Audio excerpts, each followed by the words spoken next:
Hello and welcome to our special series celebrating financial independence with women across different stages of life.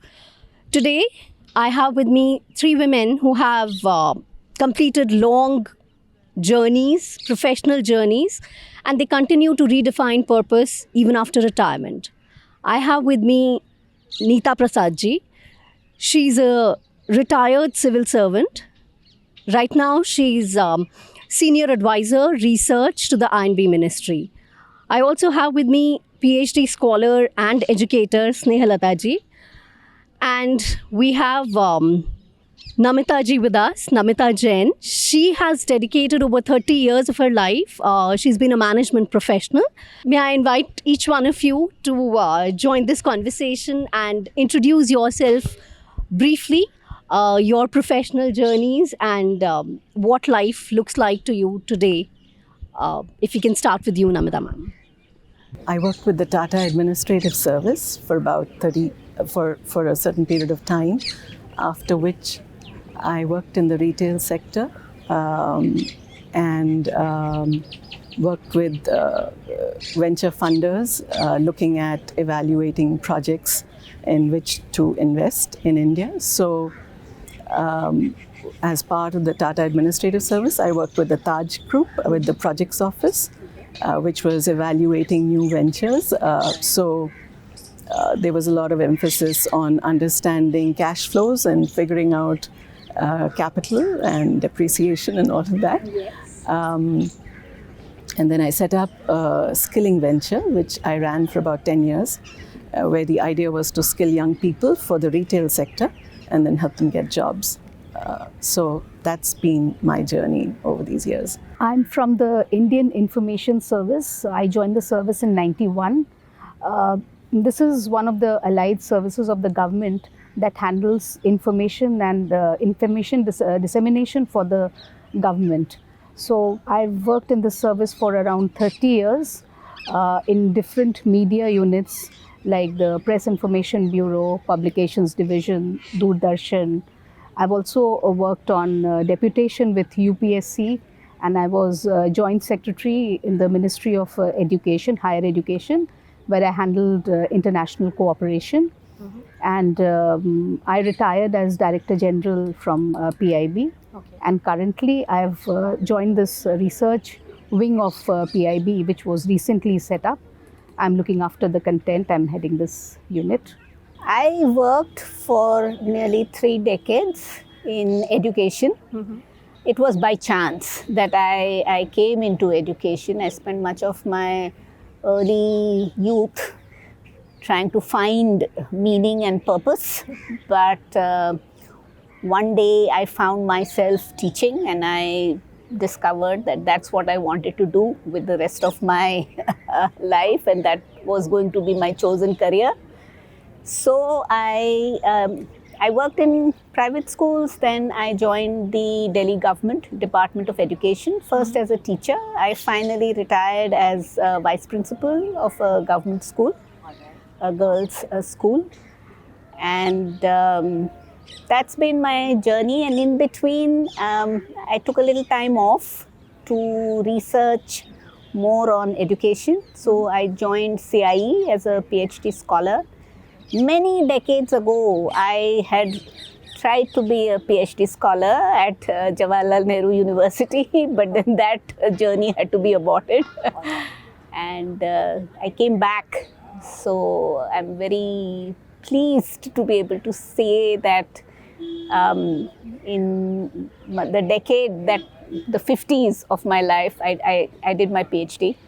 And then I finally retired, and I still miss being in education, but I continue to be associated as and when I can be. So yeah, once a teacher, always a teacher. Absolutely. Yes. Absolutely. So when you hear the phrase financial independence, what does it mean to you at the current stage of your life? I think financial independence to me would be the ability to manage my day-to-day expenses, as well as any sudden expenses, say a travel expense, a professional fee, something like that. So And that is at a practical level, and at a personal level, perhaps it would be the ability to go out and buy books. So that to me is my definition of financial independence. I feel that financial independence is the foundation of any kind of independence. I have grown up in Patna in times when it wasn't very common for women to be working. I found most of my friends from college getting married just after college, or maybe while still they were working. And for me, one of the worst literal nightmares, I've woken up with this dream that I have to get married. I haven't yet got a job. So this was a very important thing for me, getting this financial independence. And luckily, I come from a family where it was something non-negotiable for girls, for boys, anybody. So I grew up surrounded with cousins, all women mostly, who were doing very well, got into jobs. So for me, the fear was, what if I don't get into something good, something?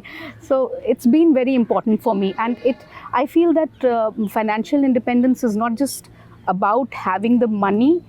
You can even have access to money if you are from a moneyed family. But having your own money, that gives you the confidence and a lot of agency on your life, how you live life, what you do with your decisions are your own, I feel. What does financial independence mean to you? Plus, has it evolved over the years? Has the definition changed from when you started working to how you feel about it now? I would agree with Neeta that financial independence is not just about having money, it's also having control over it. Yes, the agency, the decision making, how you spend money, what you spend money on. Those are the sort of things that are important. It's a little not strange but unusual that financial independence was drilled into me by my grandmother, who was a different generation. So when I was, say, probably as young as 10 years old, she would always say that when you grow up, you must have a job and you must earn your own money. She said, whether you need it or not, you must have a job and you must earn your own money and have, control over it, agency over it. So it was a, I mean, that was a very progressive lady for her time. Exactly, for her time. And I mean, she was only educated till class 5, but she had this idea and she would push me as a young girl, and she never talked about, she said, yeah, you'll get married, you have to run a home, you have to do all of that, but you must have a job and you must earn your own money. So over the years, initially when one got a job and one did start earning money, that in itself was an achievement. And it seemed enough. Yeah. But then as one grew and more responsibilities started to emerge, one realized, the importance of also understanding what to do with what one was earning and how one should, use it, and how it should be used basically to make life more stable. And when you're young, a little brash, even if not brash, but you spend, you don't think of the consequences so much at that time, and you don't think about the future. That's what youth is about. But as you grow older and more responsibilities come, then you realize you have to be wiser about what you're doing, and your decisions have to be wiser. What about the two of you? Has the meaning of financial independence evolved over the years? Like she said, that when one had initial years, one had the money, one wanted to spend it. There was no claimant, other claimant. As responsibilities grew, things got a little tighter, and then it became about realizing that one could have taken certain steps much earlier on in life. my, there are two little things that my father was a professor, and he would write his hisab every night on little slips of paper, what he'd spent the whole day. And I grew up seeing that as kids. My sister and I grew up seeing that. And at that point in time, it was just something that was a habit that one saw. It's around this time when things got tough that one realized that that was an important habit to inculcate. At the same time, my mother, she was a housewife. She had a little leather wallet in the cupboard in the study. And as kids, I had access, my sister and I had access to that wallet, and there was always money in it. So going through even college, all the way through college, I would dip into it, so would my sister, every day when leaving the house. There was never any account asked for or given. But to me, that became the definition of financial security. And I apply the same principle today with my son. So these two different facets of upbringing played a role in determining who I am today. But the tough parts were difficult to manage, and that's when one realized the importance of all of this. And it is a cautionary tale, because you realize that it's important to have money to do anything else in life. So the point that they made about having agency over your money, extending that to an older age group, to perhaps the age group we are in at present, there is a lot of judgment with the fact of whether you have money enough or not. That comes with that. And you start to realize that it is important. And that's a very sobering thought, and somewhat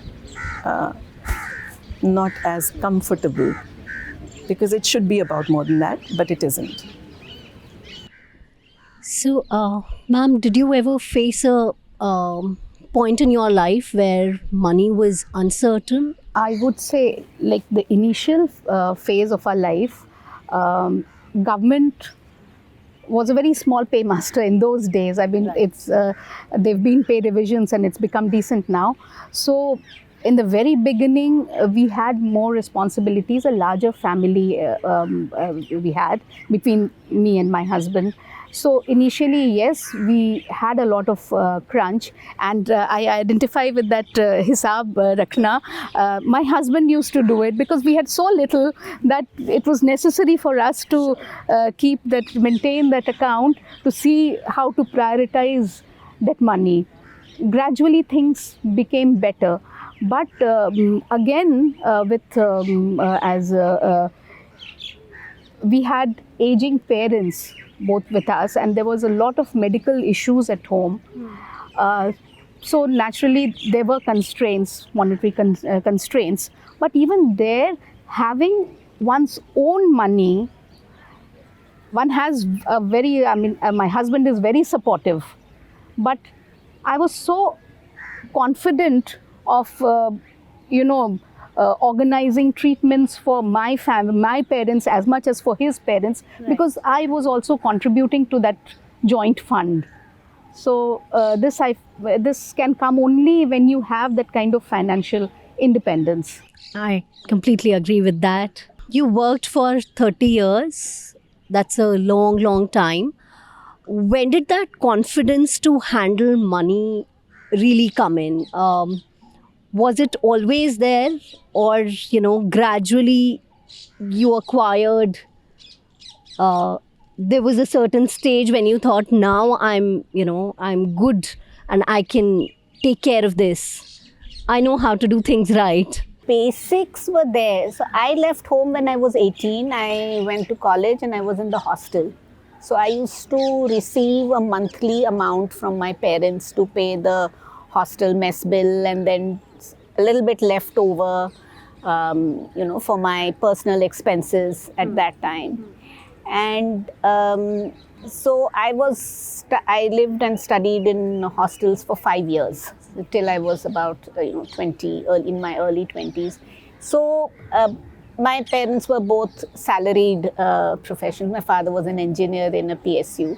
So it wasn't unlimited money, it was very limited. So I had to learn to manage within that. And I knew, that it was difficult for my parents to be able to send that money. So I didn't want to exceed the limit that I was getting. So that discipline was laid then. When I started earning, so after my master's, I decided I was not going to take any more money from my parents. So I did live at home and I didn't contribute. But what I earned was, for myself. So initially there was that euphoria that this is my money, I can do what I want, I can, go out with my friends, I can lend it to somebody, I can give it to somebody, I can gift it, I can, do whatever. But then when, I had a family of my own, I realized that, as they said, there are other claimants. You have to run a household, you have to buy groceries, you have to buy provisions, you have to keep money for emergencies. Then one had to, learn. Yes, exactly. So even though one didn't live flashily at any point or was not indisciplined about, having money, but to be even more prudent, keeping a little bit of a hisab, how much is being spent on groceries, how much is going on bills, how much is, because one has to always live within one's means. That lesson was drilled very strongly at that time, because till you're in your parents' home, like some of the big ticket expenditures were being taken care of by them. I didn't have to pay rent. Suddenly we had to pay rent. We had to, and then when one had children, it was a different ball game altogether. You've mentioned some very important pointers here. All of you mentioned budgeting, keeping yourself within your means. Do you see today's generation doing the same, or do you think, how are they different from what you did in your times? And I think both of you have daughters. How do women today think differently? Okay. First of all, I would like to put this straight. I have also been, I've spent a lot where maybe I should have been more prudent. I loved, celebrating festivals. I've pampered kids all around. I had lots of nieces, nephews and all, and I've loved doing it. And given a chance, I would do it all over again. Yes, yes. So maybe financially that wasn't very prudent. I don't know, but it gave me a lot of joy. And I think that's again about, financial independence. Coming to this generation, I think money I'm talking about my daughter, money comes to them more easily. They take it more for granted. But having said that, more for granted in the sense that we have seen our parents with much less. They have seen us with a lot more than what we have seen. So a certain level of financial security they've grown up with, and they kind of see it as take it for granted because they haven't seen anything else. But having said that, I wouldn't say that they are very, splurgy or not very unreasonable about their spending. Maybe till my daughter, till a few years back, she was more relaxed with it. But now, with age now she realizes that it's also her responsibility to live within means. Earlier, maybe 3 years back, if she had selected 3 things, she would go out and buy all of them. So now she'll say, I don't think I need this. Okay, let it be. So I think... So you're saying it's with age that things change, but generally... they had more to begin with, so they see it differently. They say it differently, but I think that discipline is there in maybe in another way, but it is there with them also.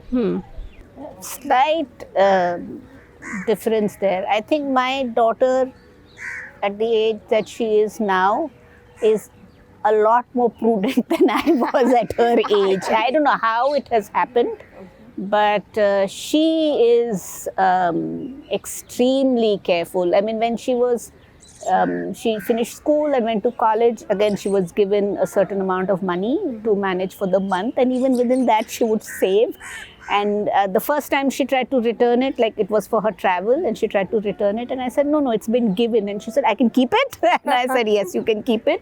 So she learned to manage within that, and she is extremely, I don't know what the word is, but not just careful. She is very, very smart with her money and money management. And I think she is better than both my husband and me put together. You know, and I don't know from where it has come, but it's there. Which is a great thing. Do you think boys are any different? My son is very careful about money. He stops me from spending on him, first and foremost. He is also cautious. So he's very clear that, what are necessary expenses and what can be considered excessive. And he cautions me right away, I don't think this is required. Overall, there is prudence, which I admire. I think I learn from him. And I think that, to generalize, I think this generation is what we grew up learning about, they were born with. So their levels of awareness and their ability to build upon that is truly creditworthy. It's fabulous, and I think that they really are clear on their fundamentals. It's good to see. Great. So one last question that I would like all of you to answer. If you had to go back in time and have a 25-year-old version of yourself sitting across the table, what would be the one money advice that you would give her? I would say spend only what you earn. I would say maintain accounts of expenses especially. I would say start an SIP, a daily SIP, a weekly, a monthly, anything that you can start with. It's amazing what it can do for your self-confidence. I started at a time when things were bad. I started my PPF account. And when things were really bad, just looking at it gave me satisfaction that I have this standby and it's guaranteed by the government. Similarly, starting an NSC at a time when putting away 6,000 rupees in an NSC was a huge achievement. It gave me a sense of the fact that I was in some way planning for the future within whatever constraints I had.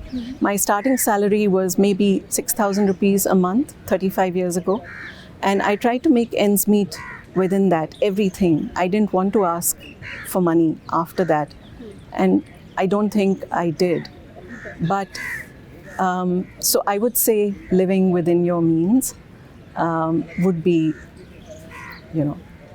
I would agree with Namita, and I would also like to tell her that even when you think you don't have any surplus money to invest, even then you can, pull out. save something, pull out something and invest. I would like to say, I would like to tell my 25-year-old self, save a little smarter. Okay. Because when I saved money, that I was forced to save like as a tax saving thing. The salary would come and whatever was cut as part of the GPF or whatever. So one saved like that. But I should have saved smarter. I didn't have, that much good sense.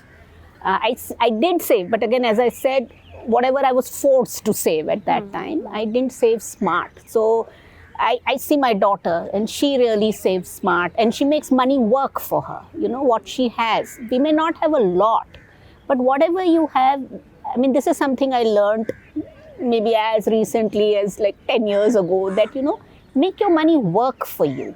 Even if it's not a lot, it's a little, but it can, you make it work. So you should get that, you know, help or advice, you know, from people, and learn how to save smart and make that money work for you. I think that is what I would like to tell my 25-year-old self. Well, thank you all of you for sharing your journey so generously. Thanks a lot for joining in. Thank you. Thanks for Thank having you. us.